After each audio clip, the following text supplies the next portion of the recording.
What a crazy week for the North Melbourne Football Club.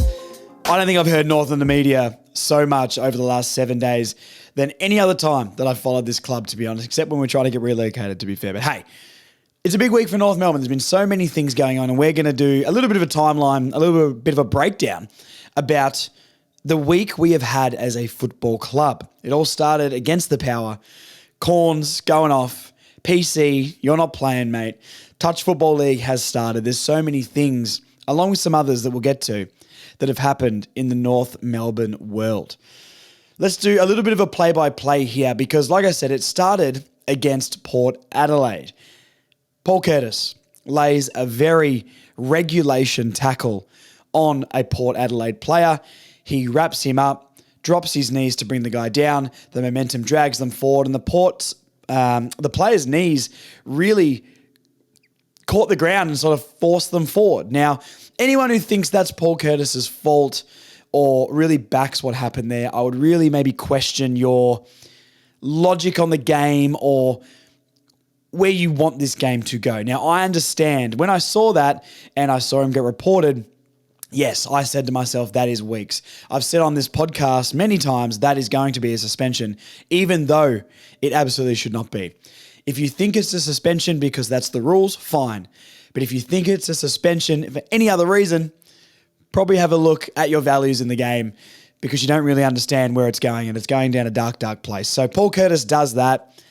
He gets a 3-week suspension. North Melbourne are going to challenge. And lots of people are like, North Melbourne's going to challenge this. They're going to get off. Logic will come through.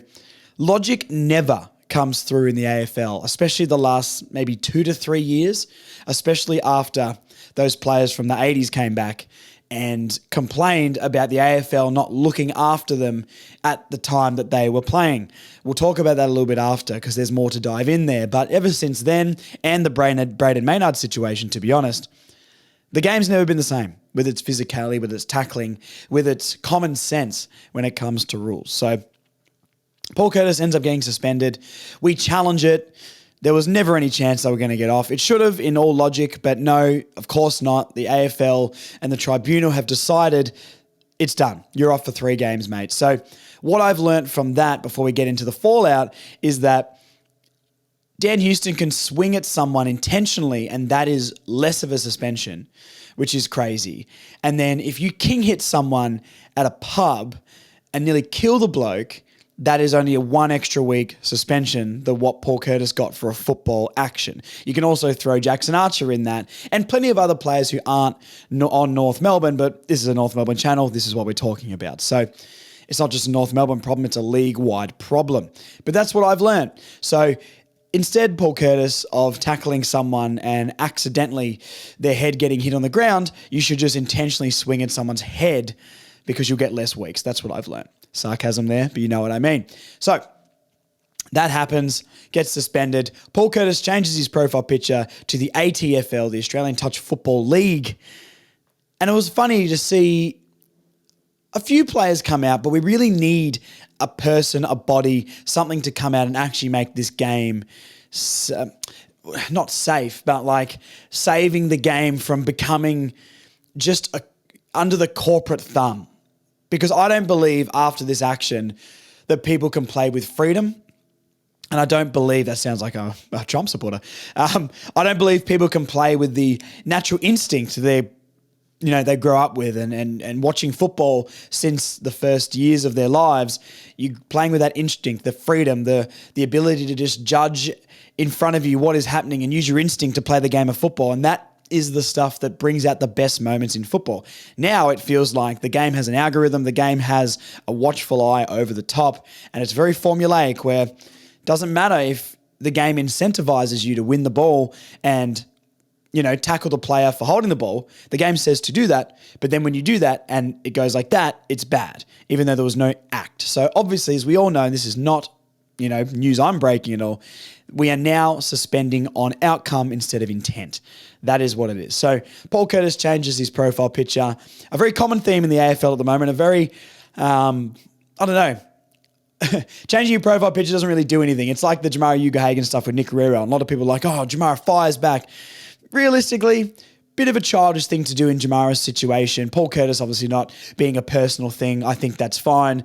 And I think it's good that players are trying to make a stand, even though I think we need to make more of a stand. I know the players can't come out and say too much, but unless the players band together and really confront the AFL with this, the game is going down a very, very dark path. Then Luke Parker speaks up saying, please come to our touch football game this week at Marvel Stadium, which is good that a really respected player in the game has said something, even though I don't think it really will do anything in the future. At least he spoke up about it, and a few other players around the league obviously got behind that. A 3-match ban is insane for that, and I'm maybe surprised that the Port player didn't come out and say anything and say, no, it shouldn't be a suspension. I wouldn't expect high character from Port Adelaide personally, but, we know what they're like. So anyway, not blaming that player at all, but it would have been nice, almost like Cleary from the Dogs and Bevo saying that's not a suspension. I don't think that should be a suspension. I really wish maybe the player and the club, Port Adelaide, stood up in that time and said something, because you've got to have a united agreement from players and the clubs and that sort of stuff if anything is going to happen to fight back against the corporate thumb that is the AFL and the watching over us sort of thing. Clarko also said, and I'll quote this from him, really strong leadership would say, we understand it's wrong and we'll change it right now. And that is a quote I think the AFL said afterwards that they'll look at changing it next year, where Clarko then came out and said, if there was real leadership there, you're going to change it right now, which he's totally right on. And I'm glad he's been very hard on this, even after the Essendon game, still commenting on things like that. Not in a way of he's upset about it, like personally or anything, but in a way of this is wrong and the game doesn't want to go down this path. So that's the first thing from the week where we were like, oh, we're not going to have our best player for 2 very winnable games out of the next 3, and it's really, really going to hurt us. We lose by 3 points. Paul Curtis has kicked at least 2 goals in every game. Look, this is conspiracy theory stuff, but hey, that's where my brain goes. So that was a really crazy incident, and let's get back to the players from the 80s. Now, have I done heaps of research on this? I haven't dove in too much. I've read a couple of articles, and my opinion on this, just in general, it's not targeting any of those players. I hope they're okay. Of course, concussion is a serious thing.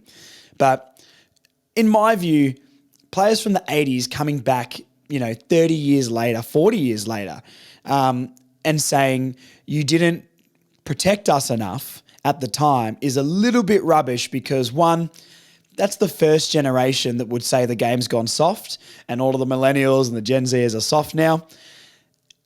And secondly, that is also the generation that was still king-hitting each other behind play. So maybe if you don't want to get concussion and CTE issues, don't king-hit your opponent when the ball's not there. And also, you were doing that because you didn't know what concussion really was and you didn't know how it would affect you later in life. So therefore, the AFL didn't really know that, and it's a learning thing. What that has caused is, those players coming back, suing the AFL, going to court, lawsuits. It's made the AFL weak as piss, basically, is the best way to describe this, because there's no backbone there and they're not going to stand up against it. There's no common sense. They just don't want a lawsuit. That is the problem. And hearing Viney speak about the tribunal process in the press conference he did, talking about we consulted many lawyers, it's crazy to me that it's a legal situation instead of like football people coming together and deliberating on a football act. It's lawyers who might not even watch the game, who get paid to prove someone wrong even if they don't agree with what is going on. And I think it's crazy that we're suspending players with like a court system without any sort of logic. It's more like legal process instead of logic and what's happened. And that is the problem. That's fine in court for other cases that aren't sports related. But on the sporting field, in a football act, I think it's insane that there's genuinely lawyers and people going against each other from a legal point of view and trying to prove that Curtis did something wrong, instead of football people coming together and saying, look, this is what happened, blah, blah, blah, let's make a decision on the football act. Another problem, you can mark that one up. It's no wonder the last 3 years has been so many awful suspensions, which is ruining the game, to be honest, because yes, North Melbourne being really bad is affecting my love of the game, for sure. But how do I say it?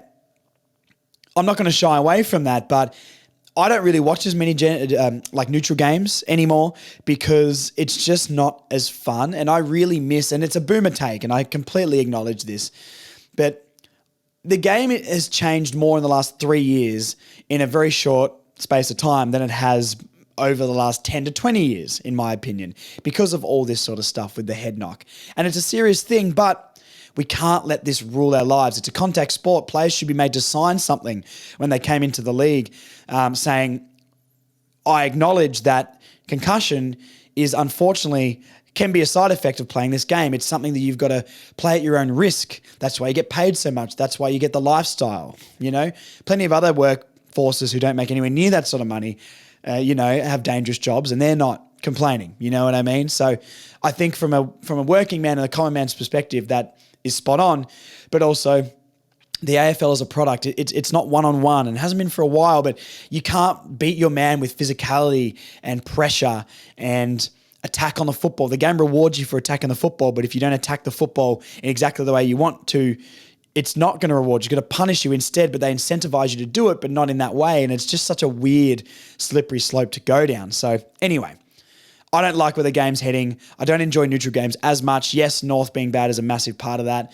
And, it is a bit of a boomer take, but I don't know. I don't think the game's as fun. I don't think making the game fast, touch football-like, keepings off football, no big key position players really. Hawthorns and Brisbane's are going to change the game with how the ball movement is, the stand rule, all that sort of stuff to keep the ball in play is making the game. Yes, it's faster and higher scoring, but is it a better product? Nothing gets the crowd up and about like a big physical moment, and we love that. So putting your body on the line is gone, guys. It's completely gone. All right, let's get into the Kane Cornes stuff. So this is North Melbourne have ended up banning Kane Cornes for comments that he has made about North players. So we played Port Adelaide. We beat them. Oh, sorry, we didn't beat them. They beat us by 9 points. A very close game. We had chances to win that game. And Kane Cornes' commentary sort of after the game got very, very interesting. Horne-Francis lost his head in that game. It shows how immature he is and how much he can't control his emotions. So that's just a fact. If people want to pretend that Horne-Francis isn't the problem, you can and you have fun with that, but it's just bias. We know what the real situation is over here. And he quoted after the game, you North fans would love Horne-Francis in your side because he's a winner. Well, that's interesting. He hasn't really won much, won a few games, which is more than us, fair. But other than that, gets knocked out of finals a lot and doesn't really improve their team in a final. Seems to vanish a little bit when it comes to those finals. He's an elite ball winner, but a very poor ball user. So I'm not really sure where the winner thing comes from by Cornes, but we know Horne-Francis is his guy. So I guess he's backing up his guy, right? Another Kane Cornes comment about Horne-Francis, take that with a grain of salt, move on. We know how biased he is. Other comments through the week then got a little bit more personal, and this is where you can deliberate, is it fair to ban Cornes or is it not? Apparently Harry Sheasel is on Sheezy Street, which is basically saying, and he basically said that he is stat padding. Now, stat padding means you're out there getting statistics to make yourself look better, but not actively trying to do anything for the team. That is what stat padding is. If he's going to use those words, you've got to understand the context of it. He probably used those words in a way of saying he's getting cheap possession. Yeah, you can maybe say he's not having as much impact with the possession, but stat padding is a different thing. Stat padding is going out there and trying to up your stats just for the sake of your own personal box score. Russell Westbrook in the NBA used to get accused of that, where he would be doing a lot of like cheaper assists or potentially missing shots to get rebounds. I'm not saying that's what I thought, but that is the case, right? The other thing he said was, and this was once again an emotional response by Cornes, all up in his feelings about Jason Horne-Francis again, because Jai and Luke Parker were poking and prodding at Horne-Francis all game. That's the reason he lost his head eventually. And Horne-Francis didn't like that because he doesn't like his boy looking like an idiot on TV, and said Jai should focus on his club and improving the club, not Jason Horne-Francis and picking on him. It's interesting because Horne-Francis is such a winner that Ken Hinkley is pointing at him and screaming at him at three-quarter time of that game. Horne-Francis, like the child he is, goes to turn away and leave and doesn't want to listen to Hinkley anymore. And his teammates grab him and force him to listen to Hinkley and the rest of what he had to say. So that right there encapsulates Horne-Francis' mentality and his immaturity. But Cornes obviously doesn't want to talk about that. He would rather blame our players and pick on us when we're down. That's a key part of this. He obviously picks on North Melbourne a lot. They're an easy target. And if Kane wants respect for what he does, because honestly, I don't hate what Kane Cornes does. Someone like that in the media is important. I think it's entertaining, and a little bit of outrage content is entertainment. We can't deny that. Some things when he says about our clubs I don't like, but realistically it's because it's our club. The difference this week is that Kane wasn't doing it with any logic or any fact or bringing any evidence to the table. Kane felt more in his own feelings than I've ever heard him before. And it's because it's North Melbourne he doesn't like. It's because it's Horne-Francis that he loves. And it's because, you know, we nearly beat his beloved Port Adelaide and we made his beloved Horne-Francis lose his head that he said these things. And I think for me, that was the difference, is it feels like Kane's in his own feelings. Kane is saying these things like a 14-year-old high school bully. He's like, no, you are, and this is why you're a big stupid head. That's what it felt like, instead of him actually having fact and maybe a comeback in a debate sort of style where he goes, well, you guys need to shape up because this, and here's this footage of this. That was the difference with his analysis for me. He was in his feelings. He got personal because we hurt his feelings. We nearly beat his team. His beloved Horne-Francis lost his head. And he felt the need to take a jab because he felt pressured. That's what I believe anyway. Other people might laugh at that, but the words he used, the way he was speaking, didn't sound like the confident Kane Cornes that comes with logic. Maybe not always logic, but comes with facts and comes with a proper serve that you can't really hit that back. But this week it was different. It felt like he was up in his feelings. So what happened after that was, Sheezel talked about it a little bit. He played it down. He's a smooth operator, almost like Carlos Sainz. Todd Viney ends up doing a press conference and bans Kane Cornes from the rooms. Channel 7 had organised Luke Hodge and Kane Cornes to come into the rooms, I think pre-game, for the North Melbourne and Essendon game. And our club has decided to make a stand with inappropriate and targeted comments, vindictive and bullying behaviour, which is what our club won't stand for, which is a quote from Viney. So some people think this is soft from North Melbourne. Some people think this is a great move. Me personally, of course, I'm going to side with the club. This is a North Melbourne podcast. If you came here for anything else but pro-North chat, you're in the wrong place. Time to switch off. I love this because our club is targeted, rightly so. And I think if Kane Cornes said something last week after the Carlton game, I think these quotes would fly. And I think the things he said will hold our hands up and say, yes, we're pathetic this week. You can say what you want. And that's why I said rightly so just before. But after, yes, a bad first quarter, but beating them over three quarters for a young side like us who needs to improve, I just don't think that's the week to make those comments, because North Melbourne's performance is actually pretty good against your beloved Port Adelaide, Kane, and that's why it came across in his own feelings. And I think that's why Todd Viney took a stand and went, you know what? You've crossed the line with slightly more, not personal attacks, but targeted attacks at specific players when that maybe wasn't the week to do it and it wasn't the right time to do it. And you can see that because other members of the media have maybe clapped back at him a little bit more. So, you know, Dale Thomas came out afterwards and said, you're going after a kid who's playing some of his best football. He's 51 games into a career, a 20-year-old who's done nothing wrong. Now, is Harry Sheezel having the impact he's had in the last 2 years? No. It doesn't take, a genius to work that out. But he's also putting up numbers that players would still die for in this league. And this is where it just doesn't feel like that's a time to attack Harry Sheezel. And that's the part where I think it feels like he's in his own head. He's in his feelings. It's acting out of emotion, speaking out of emotion instead of logic or fact. And that is a massive reason why people had a massive problem with this. Hutchie also said, we may as well rename him Jason Horne-Francis. And I think the media and some people who are opposing his views have really come out a little bit stronger this week and said those things. Nick Riewoldt was also vocal about it, where it's a vulnerable moment for him because he said things out of emotion, and that's not the type of character he usually is. So I thought it was really, really interesting. Afterwards, there was small, jabs sort of around the Bombers game after we've banned him, which I support. I mean, we don't need that sort of guy around the club. Anyone else is welcome, which Viney said, But the jabs he sort of made, I think there was something about him being in the winners' rooms before the game. He was in the Bombers' rooms now. He was walking around wearing one of those glasses with the nose and the mustache, and no one could find him. A little bit funny, but I also think that felt like a very soft comeback compared to what Cornes usually does, which made me think that Channel 7 definitely had a word to him and said, we love what you do and you get the views and the clickbait for us, mate, but, we don't want to be getting banned from club rooms, so settle down. I think this was Channel 7's way of very lighthearted banter, lighthearted banter, sorry. Like, when football clubs put out the most vanilla content ever of, oh my God, who's the guy, what passing the phone to the guy who does this? And it's just like, that's fun, I guess, but no one really cares.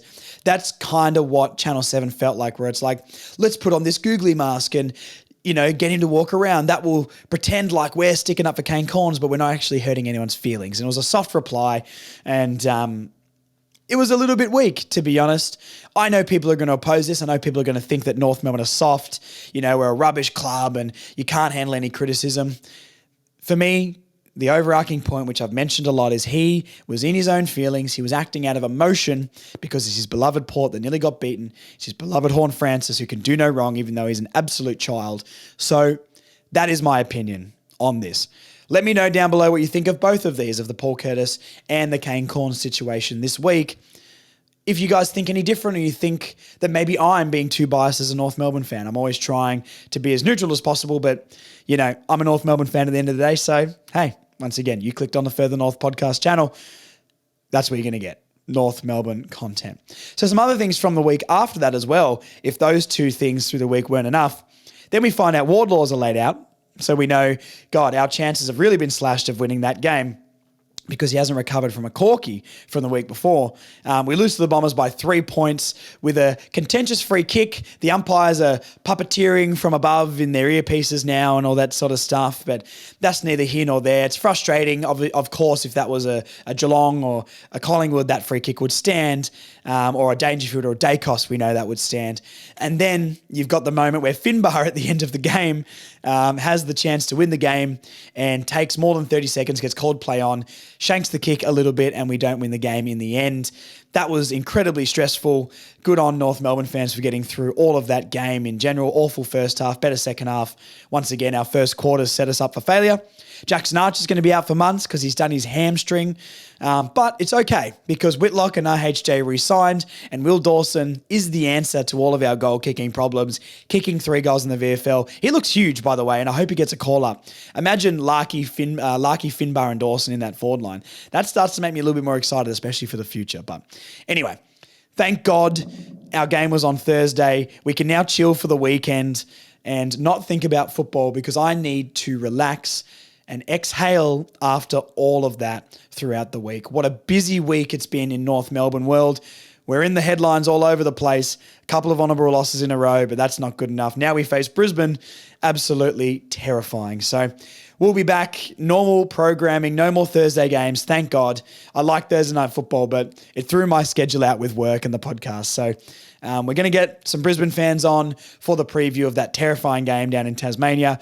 I'll chat to you guys then. Let me know what you thought of this video. It's more of a recap of the week and my own feelings about it personally.